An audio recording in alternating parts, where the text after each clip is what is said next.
หลังจากไปท่องเที่ยวแสวงบุญมาก็กลับมาทำงานต่อสำหรับขยมวัดเอาขยะอมบุญไปขายขยะอมบุญไปขายนะก็เป็น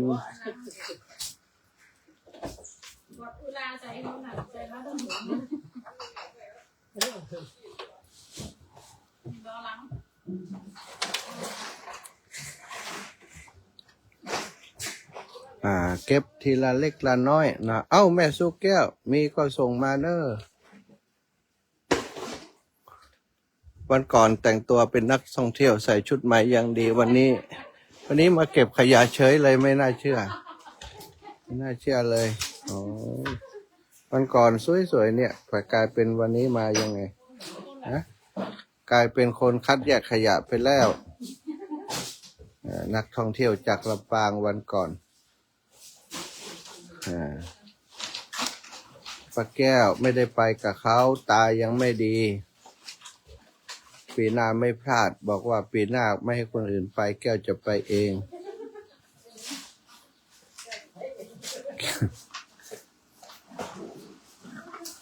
อันนี้ก็คือของที่ศรัทธาญาติโยมเปิ่นหอมมาเนอะบ่ได้เป็นของทุกเจ้ากินแล้วเอาไปขายนะของญาติโยมหอมมาเนาะหลายอย่างมีตู้เย็นนะเก่าๆตู้เย็นเครื่องซักผ้าอะไรอ๋อดีละดีโอ้จัดดีจัดใหม่เนี่ยเนาะบางอย่างของใหม่อยู่เนี่ยเขาเอาใส่มียายคนหนึ่งเนาะแม่ยังก็ใช้น้ำสกุลใช้เครื่องฝากเอามาวันนั้นมีแผ่วเครื่องมือสามีไปนะ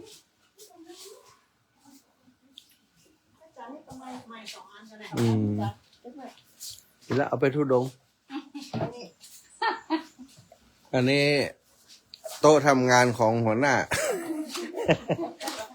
โต๊ะทำงานหัวหน้าเบิ้มอันนี้โต๊ะทำงานหัวหน้าเบิ้มอันนี้แผนกคัดแยกส่วนที่เป็นอะไรนะเครื่องใช้ไฟฟ้าอะไรบ้างคอมพิวเตอร์บ้างอะไรบ้างนี่พัดลมยังรอชำแหละอีกหลายตัวนะบางตัวก็เอามาประกอบใบพัดของเครื่องนี้เอาไปใส่อีกเครื่องหนึ่งได้ก็ใช้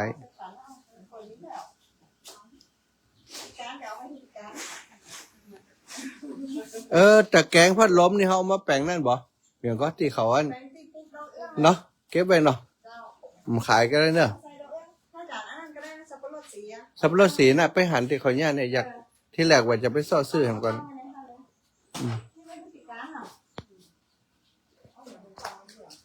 ปีการตัดออกกล่องมรดกไปเถอะหมอชุติการไปไหนก็ไปเลยไม่ต้องมาอีกแล้ว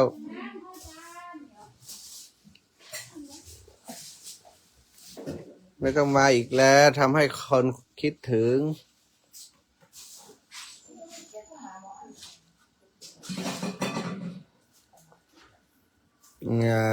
กระดาษพลาสติกเหล็กอลูมิเนียมสแตนเลสทุกอย่างเนาะที่บริจาคมา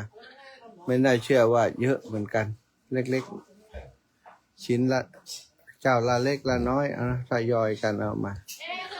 ตอนนี้ได้ปัจจัยข้าวไปบำรุงค่าไฟสถานีปีเดือนที่ผ่านมาเดือนก่อนและเดือนที่ผ่านมา10,000 กว่าบาทแล้วเนาะสองรายการ2 รอบโอนไปแล้ว5,000 2 รอบเป็น10,000 กว่าบาทละ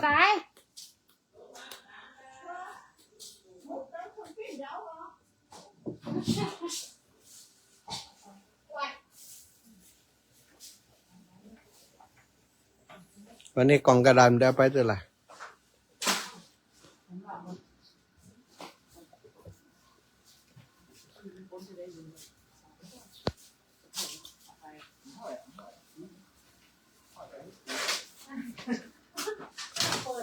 อาจารย์นั้นจิรเดชอะเบิ่มมีเตาเผาทานได้30 ไต่กันวะเตาเนื้อ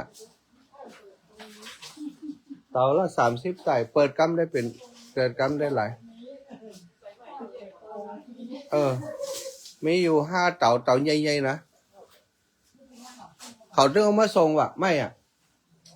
กระจายการน้ำมันของเขาไปหับพุทธนี่มันแล้วก็มันเนี่ยก็ขอบมันคอมมิตที่ทิ้งวะเอามาลงให้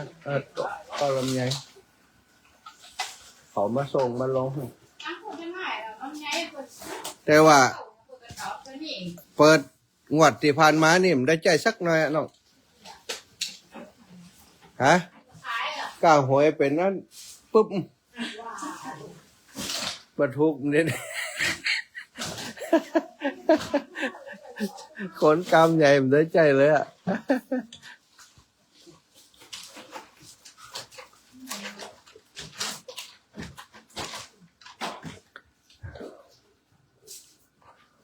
สำหรับญาติโยมที่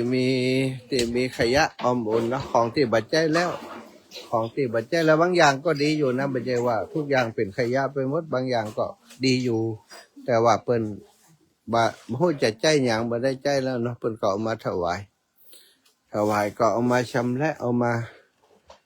คัดแยกอันใดเป็นเล็กเป็นพลาสติกเป็นอย่างนี้ก็คัดแยกออกอันนี้ก็มีนี่จักรยานกันนี่อันเป็นจักรยานที่พับได้นะนี่ยังไม่ได้ซ่อมกันแต่จักรยาน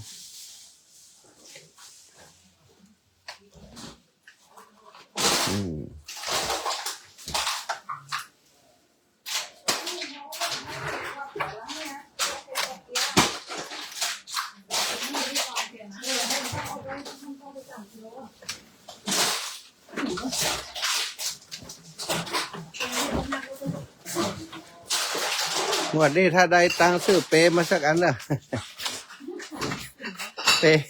เปนอนอ่ะฮะเอาซื้ออันเก้าอี้พับมาบอก5 ตัวเอามาตั้งเลี้ยงนี่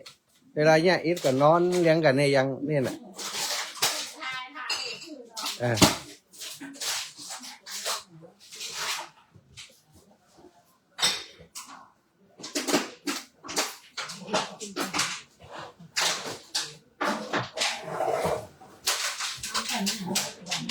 ก็ขอบคุณครับทุกคนที่ได้ถวายของที่บัดใจแล้วเนาะคือกับสมาภาพนำมาทำคัดแยกนำไปขายเป็นขยะออมบุญเพื่อเป็นค่าน้ำค่าไฟค่าใช้จ่ายของสถานีตลอดถึงจะได้นำไปเอาไปเป็นปัจจัยในการทำโรงทานช่วยเหลืองานครูบาอาจารย์แต่ละที่แต่ละแห่งต่อไปขอบคุณอนุโมทนาบุญสำหรับขยะชุดนี้และชุดต่อไปที่จะมาแหมเลยอันนี้ก็เป็นพลาสติกเป็นขวดน้ำเป็นอะไรอย่างต่างๆที่จะเอาไปขายวันนี้ถ้าเก็บไว้นักมันก็จะรกเกินไปทยอยไปเรื่อยๆมีเวลาก็จัดเก็บคัดแยกเอาไปขาย